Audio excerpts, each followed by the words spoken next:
지난 토트넘전 손흥민 조기 교체에 대한 진실이 알려지며 영국 현지 언론과 토트넘 팬들의 여론은 최악의 상황으로 치닫고 있다.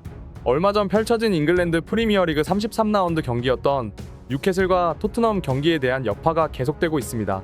가장 크게 논란이 되고 있는 상황은 손흥민의 교체 타이밍에 대한 내용인데요. 포스테코글루 토트넘 감독은 3대0으로 지고 있는 상황에서 유일하게 토트넘에서 득점이 가능한 공격수인 손흥민을 후반 57분 만에 조기 교체시켜 논쟁을 일으키고 있습니다.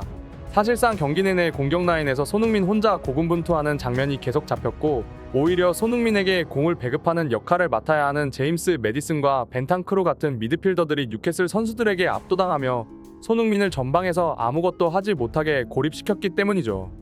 하지만 이런 상황에서 오히려 토트넘의 공격 흐름을 개선시키기 위해 노력한 선수는 토트넘에서 손흥민 한 명뿐이었는데요. 이날 경기를 지켜본 많은 팬들이 언급했듯이 손흥민은 최전방 스트라이커로 출전했음에도 수시로 뉴캐슬에게 압도당하는 토트넘의 미드필더들을 도와주기 위해 후방 지역까지 내려와주는 매우 이타적인 플레이를 보여주었습니다.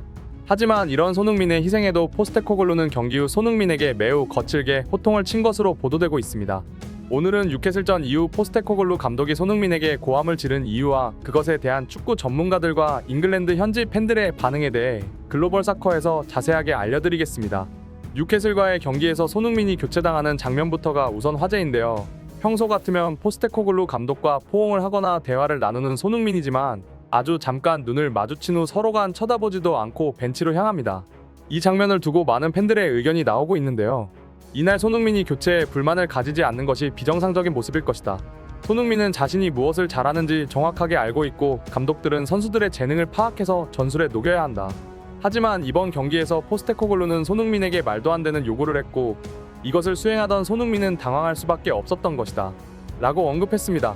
또한 잉글랜드 스카이 스포츠의 축구 해설자 제이미 캐러건은 손흥민의 조기 교체에 대해 특별하게 언급했는데요. 포스테코글루 감독은 평소 손흥민을 필두로 한 공격 진영을 대체적으로 잘 갖추는 감독이었다. 하지만 자신의 전술이 풀리지 않을 경우 매우 당황스러운 예비 플랜을 가동시키기도 하는데 이번 뉴캐슬과의 경기에서 그 희생양으로 손흥민이 지목되었다.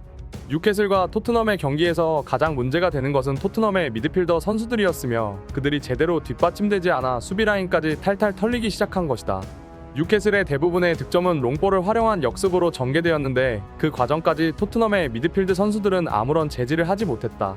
토트넘의 미드필더들이 밀리자 포스테코글루 감독은 손흥민을 활용하기 시작했는데 이것은 손흥민에게 매우 적절하지 않은 포지션이다.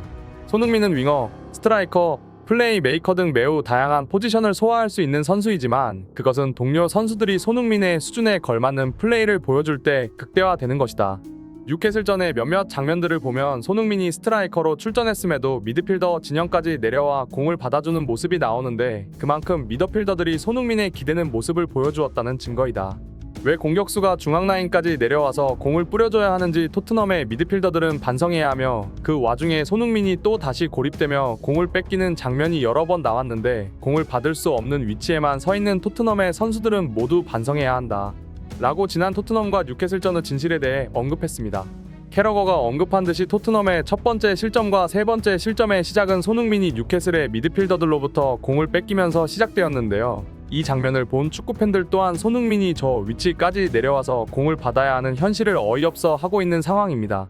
상대 선수에게 실력으로 압도적으로 밀리며 패배의 원흉으로 지목된 제임스 매디슨은 상대 선수를 아예 발로 차버리는 거친 파울까지 저지르며 자신이 밀리는 실력을 단순 화풀이로 풀어내려 했는데요. 사실상 손흥민을 후반 12분에 교체하며 경기를 포기한 포스테코글루 감독의 태도도 문제가 되고 있습니다.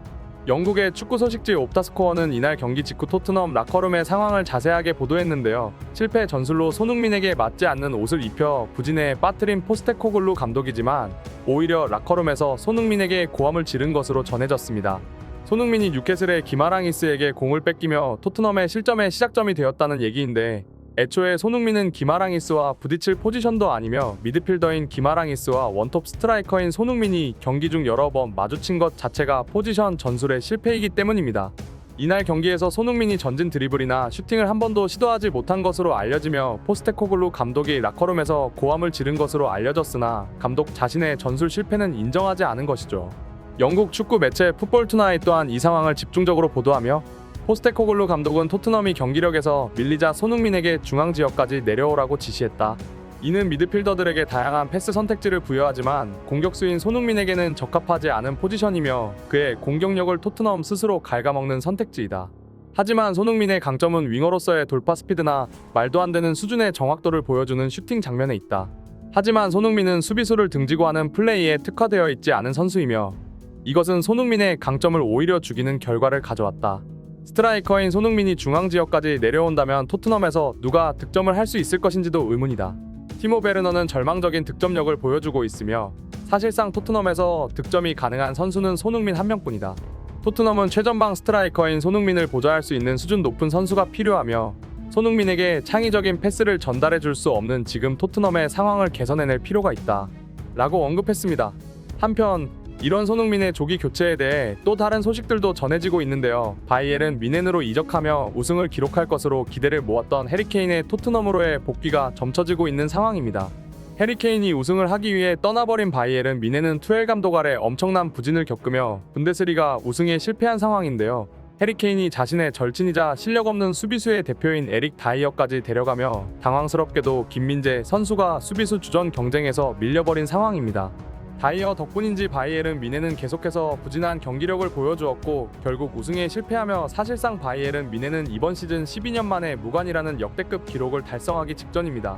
해리 케인은 바이에른 뮌헨으로 떠나기 전 프리미어리그 역대 득점 랭킹 1위를 달성하기를 매우 학수고대하고 있었지만 커리어가 종료되기 전 단 하나의 트로피라도 들기 위해 바이에른 뮌헨으로 떠났습니다.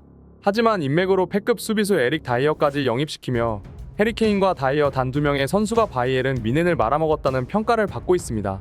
이런 해리 케인이 뮌헨으로 떠나기 직전 달성하고자 했던 프리미어리그 역대 득점 랭킹 1위를 다시 달성하기 위해 리턴할 것이라는 보도들이 속속들이 나타나기 시작했으며 어차피 독일에서도 우승하지 못할 것이라면 프리미어리그에 복귀해 역대 득점 랭킹 1위를 다시금 달성할 것이라는 보도들입니다. 케인이 복귀한다면 손흥민이 맡고 있는 토트넘의 주장직에 대해 다시금 관계를 설정해야 하며 이것을 포스테코글루 감독이 매우 까다롭게 생각하고 있기 때문에 손흥민의 주장 자리를 박탈해 다시금 해리 케인에게 넘기기 위해 손흥민의 입지를 좁히고 있다 라고 언급되고 있는 것입니다. 토트넘 현지 최대 팬사이트인 스퍼스웹에서는 만약 해리 케인이 무관으로 토트넘에 복귀하게 된다면 손흥민은 주장 자리를 내놓아야 할 수도 있다.